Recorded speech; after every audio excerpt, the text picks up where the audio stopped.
My fiancée screamed, "I'm calling the police, you hit me." When I refused to pay for her shopping spree, I said, "Please do." Then I turned on my phone's camera and calmly waited. When the officers arrived and saw my camera footage, she was the one in handcuffs. I, 29 male, was with my fiancée Bianca, 27, for 3 years. We were supposed to get married in 4 months. Emphasis on were. Last Saturday started normal enough. Bianca wanted to go shopping for a few things for the wedding. Cool, I thought we'd hit up some stores, grab lunch, normal couple stuff. I brought my credit card expecting maybe $300 to $400 in damage. I was so wrong. First store was fine. Some decorative stuff, about $150. Whatever. Weddings need decorations. Second store, she picked up shoes. $400. I raised an eyebrow, but hey, wedding shoes, I get it. Third store is where things went sideways. High-end boutique. She started grabbing dresses. Not wedding dresses, just regular ones, bags, jewelry. The sales lady was practically vibrating with excitement as the pile grew. I pulled Bianca aside. "Babe, what's all this for?" "For the honeymoon, obviously. I need to look good in photos." "You already bought honeymoon outfits last month. You showed me, remember? The whole haul video you made?" Her face shifted. "Those were for the pre-honeymoon trip." "The what now?" "The trip with my girls before the actual honeymoon. You know this." I did not know this. "Bianca, we never discussed a pre-honeymoon trip. We're already stretched with wedding costs." "God, why are you being so cheap? It's just money." The pile she'd accumulated? The sales lady cheerfully announced it would be $8,600. "Absolutely not," I said. "That's insane." What happened next still plays in slow motion in my head. Bianca's face went red, then purple. Then she grabbed her phone. "I'm calling the police. You hit me," she screamed at the top of her lungs. "Help, he's attacking me." The store went dead silent. Every customer turned to stare. The sales lady backed away. Here's the thing. I'm not an idiot. My brother Theo is a paralegal and he's drilled into me. Always document everything. So while Bianca was making her scene, I very calmly pulled out my phone, started recording and held it openly. "Please do call them." I said steadily. "I'm recording everything for our safety." She saw the phone and doubled down. Started hitting herself in the arm. Actually hitting herself. "Stop! Please stop hitting me." I kept recording. Didn't move. Didn't speak. Just stood there like a statue holding my phone. The timestamp would show I hadn't moved in 2 minutes. The sales lady had already called security. 2 guards showed up, saw her hitting herself while I stood 5 feet away recording, and one actually said, "Ma'am, please stop hitting yourself." He made me do this. The police arrived 12 minutes later. 2 officers. They separated us immediately. I showed them my video. 8 minutes of footage. You could see me standing completely still while she screamed, hit herself, and even at one point threw a shoe at me, which I sidestepped. The male officer watching the video just sighed. The female officer came back from talking to Bianca and pulled him aside. I heard her say, "She says he deleted the evidence of him hitting her." How do you delete evidence while continuously recording for 8 minutes? They reviewed the boutique's security footage. You could see the exact moment I said no to the purchase, her face changing, and her starting the performance. At no point was I within arm's reach of her until she threw the shoe. That's when Bianca switched tactics. "I'm having a panic attack." He triggered my PTSD. "Ma'am, you just told us he physically assaulted you." "Which is it?" She started crying. Not sad crying, angry crying. "You don't understand. He's abusive. He controls all the money." "Ma'am, is it your money or his? We're getting married. It's our money." "But right now, whose name is on the account?" Silence. They took statements from everyone. The sales lady, 2 customers, security guards. Everyone's story matched mine, not hers. One customer actually said she went crazy when he wouldn't buy her stuff. The officers came back to me. "Sir, would you like to press charges for false reporting and assault?" Bianca's jaw dropped. "Assault? He's the one who—" "Ma'am, we have you on camera throwing an object at him. That's assault." I said yes, I'd press charges. She was arrested on the spot.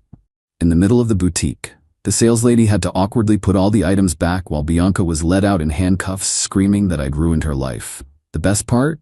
A customer got the arrest on video. I know because it ended up in our local community Facebook group by that evening. Update 1. Holy crap, this exploded.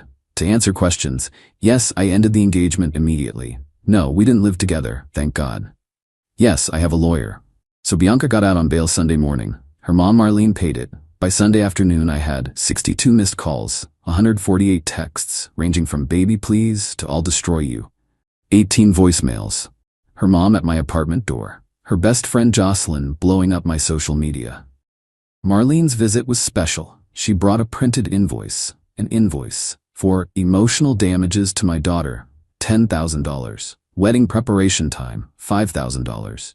Loss of future earnings as a married woman, $25,000. Defamation, $50,000. You owe my daughter $90,000 or we're suing. I laughed. Actually laughed. Your daughter assaulted me and filed a false police report. She was stressed. You should have just bought the clothes. It was almost $9 grand. So, a real man provides. What kind of husband will you be? I won't be one. We're done. She went nuclear, started screaming about how I was probably gay anyway and her daughter deserved better, and I was lucky she even looked at me. I started recording again, learned my lesson. Ma'am, please leave or I'll call the police. Call them. I'll tell them you attacked me too. Like mother, like daughter, huh? She actually swung her purse at me. Got it on camera.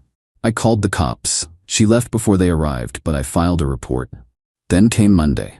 I get a call from my credit card company about suspicious activity. Someone tried to use my card number for a $3,000 purchase. The billing address? Bianca's parents' house. She'd memorized my card info. Fraud department shut it down, issued a new card. I added it to the police report. But wait, there's more. Bianca showed up at my work Monday afternoon. Full makeup, tiny dress, crying performance. Told our receptionist she was my fiancée and there was a family emergency. Receptionist called me. I came down with my phone already recording. She saw me and started the waterworks. Baby, please, I'm sorry, I was just scared. You know how I get. Bianca, you're not supposed to be here. Please leave. But I love you. We can work this out. You falsely accused me of assault. And I kid you not, she said, but I didn't mean it. I just wanted the clothes. I had to get security to escort her out. She made another scene, claiming she was pregnant. Plot twist. She wasn't. How do I know? She posted pictures doing shots with Jocelyn that same night on Instagram, tagged at a bar, with the caption, single and ready to mingle, ex was abusive anyway. My lawyer screenshot everything. Update 2, buckle up, because Bianca's entitlement knows no bounds. Court date for the criminal charges was set. But first, I had to deal with the wedding cancellation. Lost deposits everywhere except the venue. 120-day cancellation policy, I made it under the wire. Bianca had the audacity to text me asking for her half of the deposits back. Her half of deposits I paid. For a wedding she torpedoed because she wanted a shopping spree. I ignored it. She escalated. Tuesday, she contacted every vendor pretending to be me, using a fake email similar to mine, trying to get refunds sent to her account. The florist called me confused because you had sent bank info that didn't match previous payments. I warned all vendors and they blacklisted her. Wednesday, she had Jocelyn call my employer claiming I was harassing a domestic violence victim. My boss called me in. I showed him everything, including the police report where she was charged. He banned both of them from the premises and offered me his lawyer's contact. Thursday was special. I get a call from my apartment complex. Someone reported that I was dealing drugs from my unit. The anonymous caller said I had pounds of cocaine hidden there. They had to investigate due to policy. Management, maintenance, and a courtesy officer checked my place. Obviously found nothing because I don't even smoke weed. The manager pulled me aside after. Between you and me, the caller sounded like a young woman trying to disguise her voice. She specifically insisted we check inside your bedroom closet ceiling tile. Oddly specific for an anonymous tip. Added to the harassment documentation. Friday, Bianca's mom Marlene started a GoFundMe. Help my daughter rebuild after domestic violence. She included the boutique arrest video, but edited to start right when police were cuffing Bianca. Made it look like she was randomly arrested while shopping. It raised $400 before people who were actually there started commenting with the truth. Someone posted my video, the full one. GoFundMe shut it down for fraud. Saturday morning, 7 a.m., loud banging on my door. Not knocking, banging. It's Bianca, Marlene, and some dude I don't recognize. I don't open the door, just speak through it. You need to leave. Now. Open up, we need to talk like adults. Marlene, I'm calling the police. The dude starts yelling that he's Bianca's cousin Anthony and I need to be a man and face him. Threatens to handle this the street way. I call 911, put it on speaker so they can hear the threats. Anthony must have realized because they all scattered before cops arrived. But my doorbell camera got everything, including Anthony's license plate. Cops took another report. Told me to get a restraining order. Already in progress. Update 3 court day arrived. I thought Bianca would show up looking presentable. Wrong. She wore a white dress, seriously, fake arm sling, and had Marlene pushing her in a wheelchair. A wheelchair. For court about her falsely claiming assault. The prosecutor actually smirked. Judge reviewed the evidence. The boutique video. My video. Security footage. 5 witness statements. The fraud attempts. The harassment reports. Bianca's lawyer tried arguing she was having a mental health crisis and needed treatment, not punishment. The judge asked what mental health condition causes someone to memorize credit card numbers and commit fraud. Silence. Then Bianca, against her lawyer's advice, asked to speak. The judge allowed it. Your Honor, he ruined my life. I'm a good person. I was just stressed about the wedding, and he's always been controlling with money. He made me sign prenups and everything. You weren't married? There was no prenup. Well, he would have made me sign one. That shows what kind of person he is. The judge looked tired. Miss Name, you're charged with false reporting and assault, not theoretical future prenups. But he's the real criminal. He filmed me without consent. In a public store, that's legal. He's stalking me. He showed up at his workplace and home multiple times after being arrested. She started crying. Loud, theatrical wailing. Marlene joined in. They had to take a recess. When we reconvened, the verdict, guilty on both charges. Sentenced to 200 hours community service. Anger management classes. $5,000 fine. Restraining order granted for 2 years. Probation for 1 year. Bianca lost it. Started screaming about injustice, how the system fails women, how I probably bribed everyone, had to be physically removed while shouting, "He'll pay for this." But it wasn't over. 2 days later, I get a call from a number I don't recognize. It's Jocelyn, crying. I need you to know I had nothing to do with what's about to happen. What? Bianca and Anthony are planning something. I don't know what, but she said you'll be sorry by tomorrow. I'm done with her, she's lost it. I thanked her, called my lawyer, and installed extra cameras. Good thing too. That night at 3 a.m., my cameras caught Anthony and 2 other guys approaching my car with baseball bats. They saw the cameras and ran, license plates visible, sent straight to police. Anthony was arrested next morning. Turns out he was on probation for assault. This violated it. He's looking at actual prison time. Bianca was arrested for conspiracy since they had texts of her promising to pay him to handle me. Final update. This is it. The conclusion to this insane saga. Bianca's second arrest broke something in Marlene. She went from enabling to full accomplice. Started calling my family, my extended family, my coworkers from numbers she found online. The messages were unhinged. Your son destroyed my baby. I hope you all get what you deserve. Watch your backs. She made the fatal mistake of calling my employer's corporate office claiming I embezzled money. That triggered an internal investigation. When they found nothing but discovered she'd made false accusations, they pressed charges for harassment and defamation. Marlene was arrested at her work, at an elementary school where she was a secretary. She was fired immediately. Meanwhile, Bianca, out on bail again, daddy's money this time, decided her only option was to find a new victim, boyfriend, to pay for her lifestyle. She met Derek on a dating app, told him I was her abusive ex who was obsessed with her. Derek, being a decent guy, wanted to protect her. She convinced him to confront me. He showed up at my gym ready to defend her honor. You need to leave Bianca alone, man. Dude, there's a restraining order. She can't come near me. That's not what she said. She said you got a fake one to control her. I pulled up the court records on my phone, showed him everything, the videos, the arrests, the charges. His face went from angry to confused to horrified. She said you hit her. Did she mention she's facing charges for false reporting? She said those were dropped. Brother, she's been lying to you. Derek left, blocked her immediately. Then sent me screenshots of their conversations.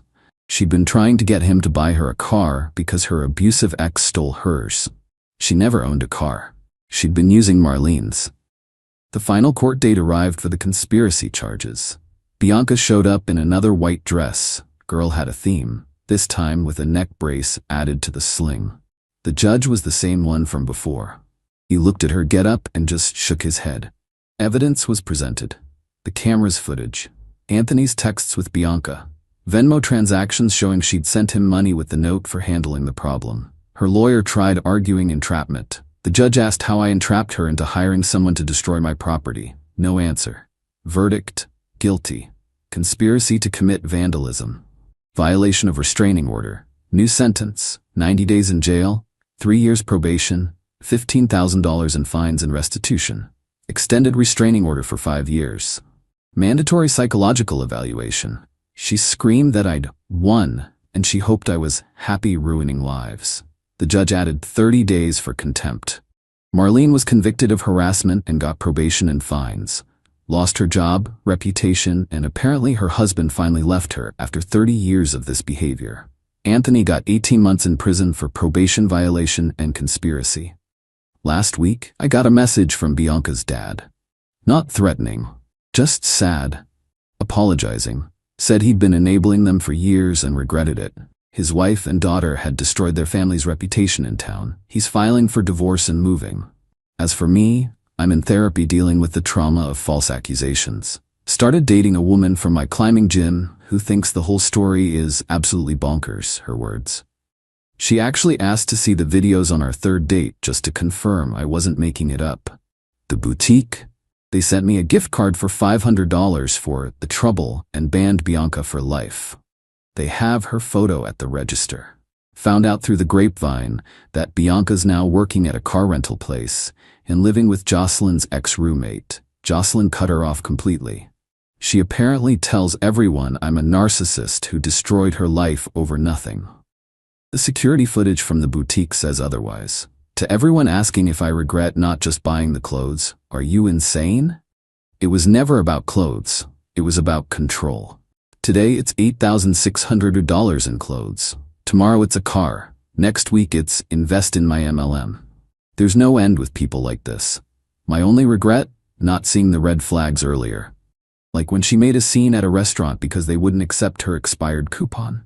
Or when she tried to get a refund on a dress she'd clearly worn. Or when she said her ex was crazy and controlling for not co-signing a loan for her. Hindsight's 20/20 though. Thought I was done updating, but this deserved a final note. Bianca served her 120 days, reduced for good behavior. Apparently she wasn't good enough for the full reduction. First thing she did when she got out, created a TikTok about being a survivor of financial abuse. It got 50 views before someone commented with a link to the news article about her arrest. She deleted it. But here's the karma. Remember Derek, the guy she tried to manipulate? He started dating Jocelyn. They actually reached out to thank me because they never would have met if not for this drama. They're happy. Good for them. Marlene lost her house in the divorce, had to move in with her sister 3 states away. Bianca couldn't follow because of probation. She's stuck here, working minimum wage, living with roommates who apparently can't stand her. She tried to get a job at 3 different high-end retailers. All of them Googled her. All of them said no. The boutique incident video? Someone made it into a meme. It's not viral or anything, but it circulates in local Facebook groups whenever someone mentions crazy customer stories. She's become a local cautionary tale. My therapist says I handled everything remarkably well for someone who'd never dealt with this level of manipulation before. The camera saved me. Documentation saved me. Staying calm saved me. To anyone dealing with someone like this, document everything. Don't engage. Don't argue. Just record, report, and remove yourself. And if someone shows you who they are, believe them the first time. I'm closing this chapter. New city, new job, new girlfriend who's actually sane. Life's good. Cool, cool.